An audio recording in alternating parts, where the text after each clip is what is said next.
If you think you've seen it all, you may have to reconsider, as this crazy story is about to take us to the most unbelievable places. We open on a young boy calling for his mama due to a thunderstorm. He delicately broaches the topic of sleeping in her bed. You're almost 6, Billy.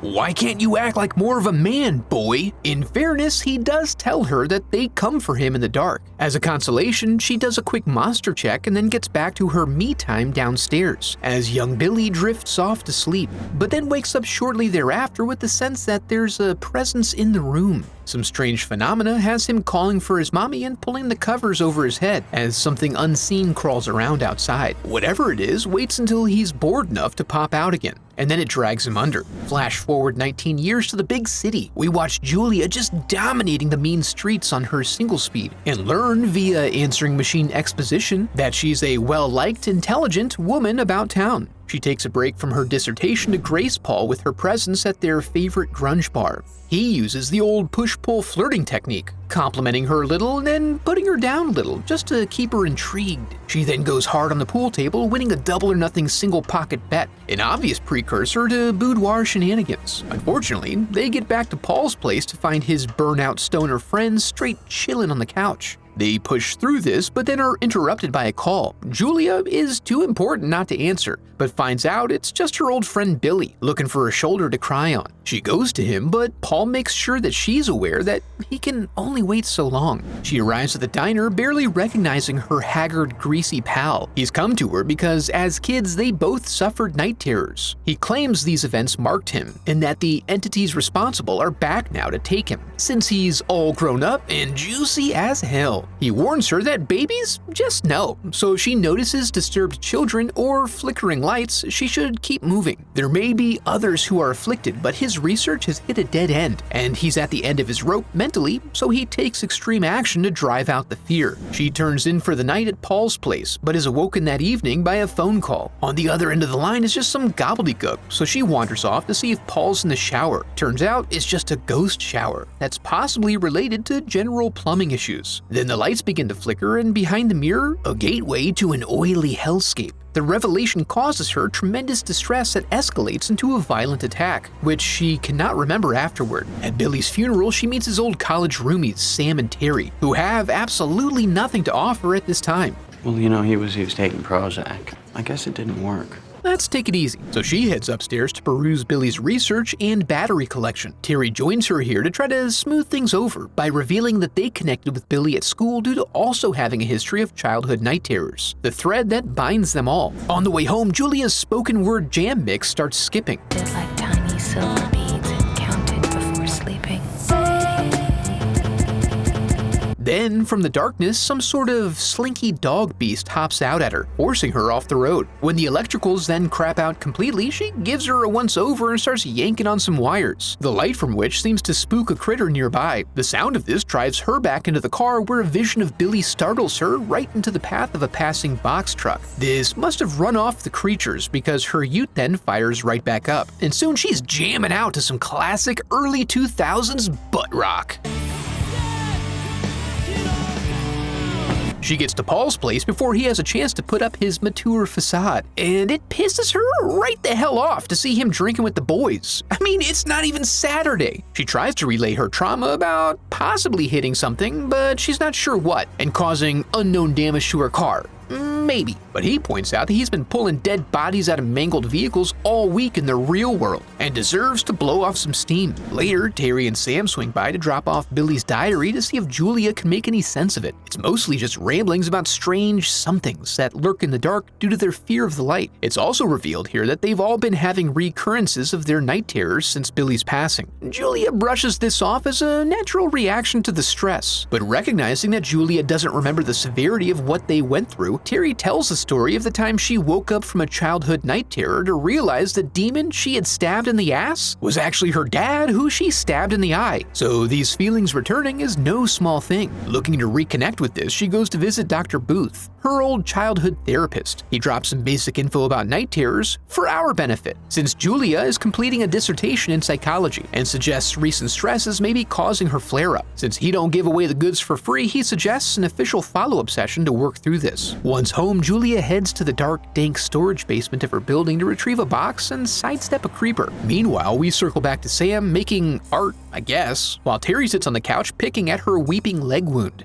After Sam leaves to go get some fresh air, she's barely able to get back to diddling her leg before she hears a rustling noise. Thinking she caught a fat rat, she checks the duct only to see that it got away with a free snack. Then, for some reason, she sits in there flicking her lighter until she gets it to fire up, just in time to startle away some sort of something. We then learn Julia was pulling some old tapes of her sleep studies, which really hits her in her feelings bone. As she watches her young self scream in terror, she decides instead to get back to her dissertation defense, but is soon lured away again by the softer sciences. She pores over the information, working to unravel the mysteries contained inside her own brain, right up until bedtime. This, we learn, also happens to be the perfect time to hit the pool, so Terry gets herself rinsed off and leaks into the shower before hitting her laps in solitude, right up until the lights go out. Recognizing she's not alone, she swims out of the pool and ducks into the locker room, where she stands around until a creature much larger than the one from the air vent comes for her. Julia then wakes up suddenly, remembering she has to finish her defense. Unfortunately, it's morning, so she flips the switch to go mode and starts serving up knowledge to these intellectual fat cats in their ivory tower. It's all going really well until she forgets some of her talking points and completely falls apart. At home, Paul leaves a message insisting that he wants to know how things went. I'm gonna harass you until you call me back.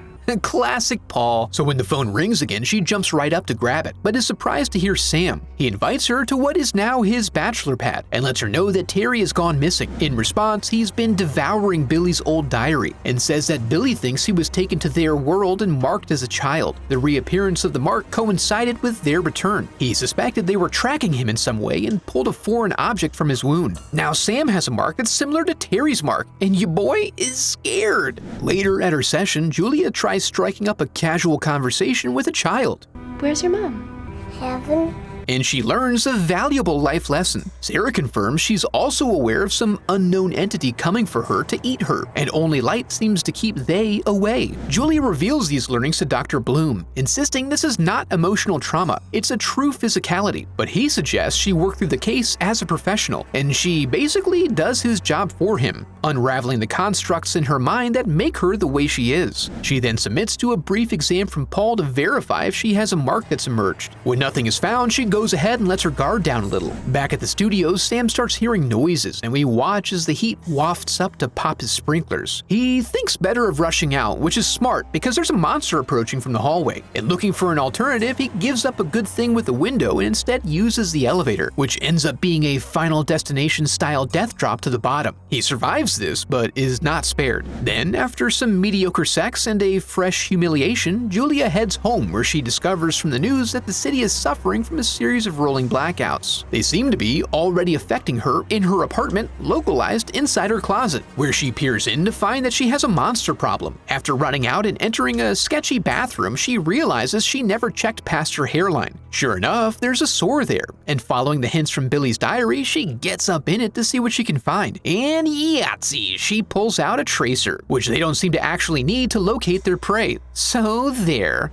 She runs immediately to Paul, to whom she describes the events and the foreign object she found, which she didn't keep as evidence. And as she rambles, he makes a quick assessment of her mental state before slipping her one of his patented relaxation roofies. Rather than trusting him with her unconscious body, she instead heads for the comforting embrace of the subway, the heartbeat of the city, so vital and full of life. Except at closing time, so she hops on a passing train, which then stops about 50 feet away. She gets out and tries to follow the lights, but gets tackled by some monsters. Luckily, the train comes back online, scaring them off. Unluckily, it then slowly rolls away from her, casting her back into darkness. She proceeds now through the tunnels, following whatever light sources she can find for temporary reprieve until she is eventually attacked again. This time a train passes, but it doesn't scare the creatures off. She manages to escape on her own, and confused by the rules of the movie, she makes a final attempt to get to street level. Unfortunately, she's dragged down and surrounded by an unreasonable quantity of monsters. She manages to find a sizable shard of glass and begins slashing at anything that moves, which ends up being a cadre of subway workers on their break, one of whom takes his chance to tee off on her face like a true American hero.